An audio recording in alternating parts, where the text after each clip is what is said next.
Bismillahirrahmanirrahim. Assalamualaikum warahmatullahi wabarakatuh. Alhamdulillah. Alhamdulillahilladzi anzala alaina hadzal Qur'an. Alhamdulillahilladzi ja'alana min ummati sayyidina al-anam. Alhamdulillahilladzi hadana li hada wa ma kunna linahtadiya laula an hadana Allah. Ashhadu an la ilaha illallah wahdahu la syarika lah wa ashhadu anna sayyidina wa maulana Muhammadan abduhu wa rasuluh. Allahumma salli wa sallim wa barik ala sayyidina Muhammad wa ala alihi wa sahbihi ajma'in, amma ba'd. Faqad qala Allah ta'ala fi kitabihil karim ba'da a'udzu billahi minasy syaithanir rajim. Bismillahirrahmanirrahim. Walau syi'na larafa'nahu biha walakinnahu akhlada ilal ardi wattaba'a hawa famasaluhu kamasalil qalb in tahmil alayhi yalhas aw tatrukhu yalhas dzalika masalul qaumin ladzina kadzdzabu biayatina faqsusil qasasa la'allahum yatafakkarun. Faqala Rasulullah sallallahu alaihi wasallam, inna lillahi ahlina minan nas. Qalu man hum ya Rasulullah? Qala ahlul Qur'an hum ahlullah wa khasatuhu. Sadaqallahul azim wa sadaqa rasulul karim wa nahnu ala dhalika minasy syahidin wasyakirin walhamdulillahi rabbil alamin. Alhamdulillah, segala puji bagi milik Allah Subhanahu wa ta'ala yang menciptakan bumi dan langit dan memberikan kenikmatan yang berupa daripada nikmat sehat, nikmat iman dan nikmat Islam. Sehingga alhamdulillah dalam ini kita telah menjalankan perintah-perintah Allah Subhanahu wa ta'ala dalam keadaan berpuasa. Mudah-mudahan puasa kita, zakat kita, kemudian zikir-zikir kita dan amalan-amalan kita diterima oleh Allah Subhanahu wa ta'ala. Amin amin ya rabbal alamin.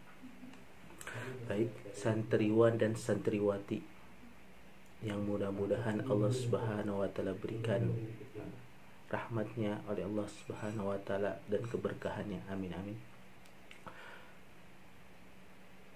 Dalam kisah-kisah di dalam Al-Quran, Allah Subhanahu wa ta'ala berfirman, wa man asdaqu minallahi haditsa.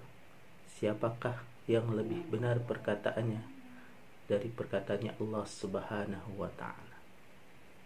Yakni Al-Quran adalah kalamullah, perkataannya Allah Subhanahu wa ta'ala, yang ditujukan adalah sebagai petunjuk untuk manusia.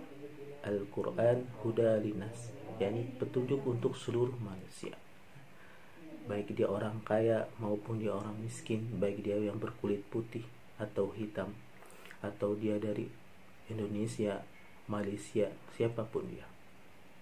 Al-Quran diturunkan oleh Allah Subhanahu wa ta'ala adalah sebagai pedoman untuk manusia. Diwahyukan kepada Nabi kita Muhammad sallallahu alaihi wasallam, nahnu naqussu 'alaika ahsanal qasas bima auhayna ilaika hadzal Qur'an wa in kunta min qablihi laminal ghafilin.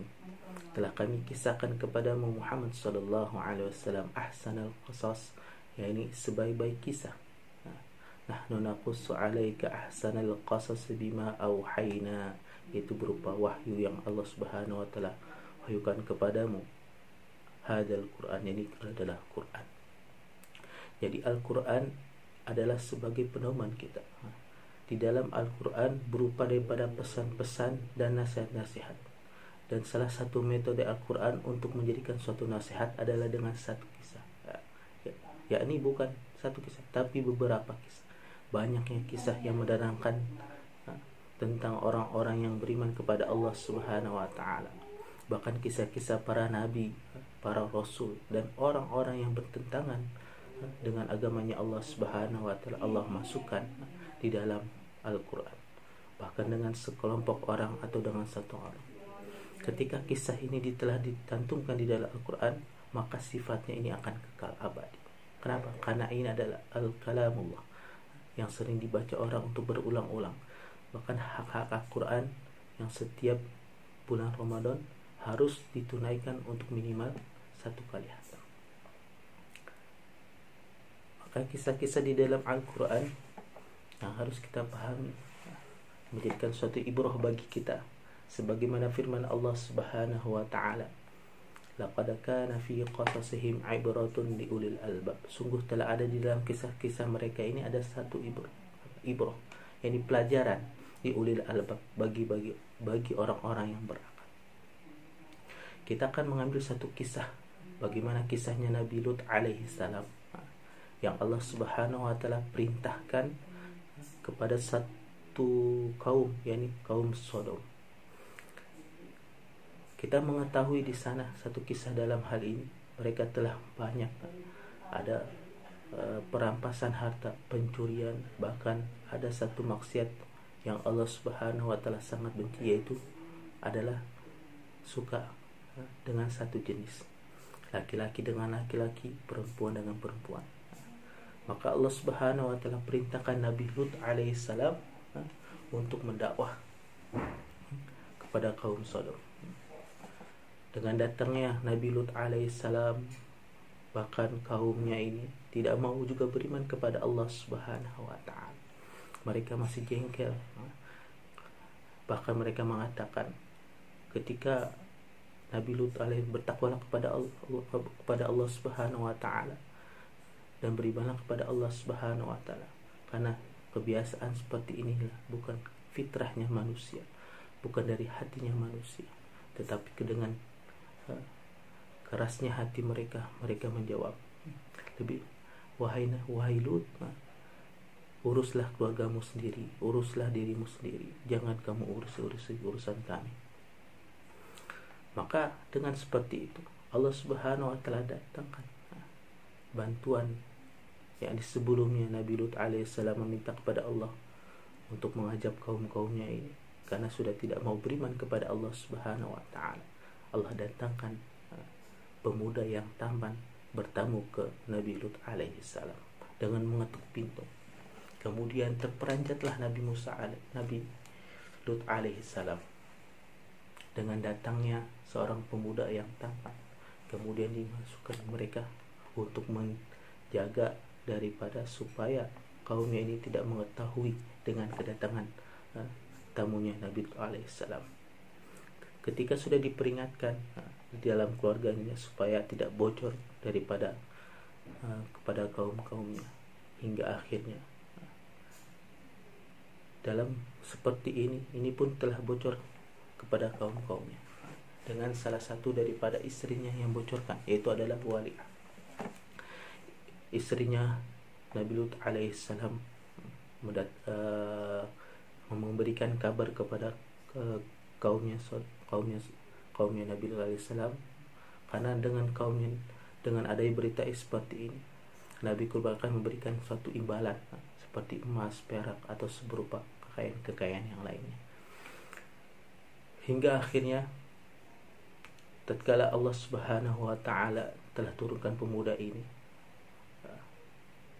kaumnya ini mengetahui dengan mengetuk pintunya Nabi Lut alaihissalam, dengan datang berkali-kali menanyakan, terus mengetuk pintu, hingga akhirnya Nabi Lut alaihissalam tidak tahan lagi, kemudian memberitahukan kepada tamunya, wahai pemuda yang tampan, sekiranya memberikan kabar bahwasanya kaumnya ini adalah orang yang selalu menjalin kemungkaran yang tidak sesuai dengan fitrahnya manusia. Nabi Lut alaihissalam telah memberikan seperti itu. Maka pemuda tampan berkata, wahai Nabi Lut, janganlah kamu takut, jangan, bersabarlah engkau. Sesungguhnya kami ini adalah para malaikat yang diutus oleh Allah Subhanahu wa taala untuk menghancurkan daripada kaum. Maka Nabi Lut alaihissalam terperanjat melihat dengan keadaan seperti ini. Dengan secepatnya Allah Subhanahu wa taala mengajak kaumnya. Maka para pemuda ini memberitahukan kepada Nabi Lut alaihissalam untuk membuka lebar-lebar pintu rumahnya. Ketika tamunya datang, kaum Sodom ini memasuki rumahnya, maka Allah Subhanahu wa taala hilangkan penglihatannya. Mereka menjadi buta. Begitu juga orang yang datang, Allah jadikan mereka ini buta. Kemudian para malaikat memerintahkan Nabi alaihissalam untuk mereka berpergi ketika di malam hari untuk meninggalkan daripada daerah ini, yaitu kaum Sodom. Kemudian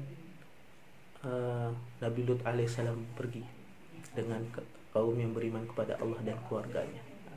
Dengan seluruh keluarganya diperintahkan. Ketika di perjalanan, istrinya ini menoleh ke belakang terus. Maka diperintahkan oleh para malaikat supaya jangan menoleh ke belakang. Tapi karena kurang kepercayaan kepada istrinya, daripada kurang beriman kepada Allah Subhanahu wa taala, maka istrinya pun kena dari azabnya Allah Subhanahu wa taala.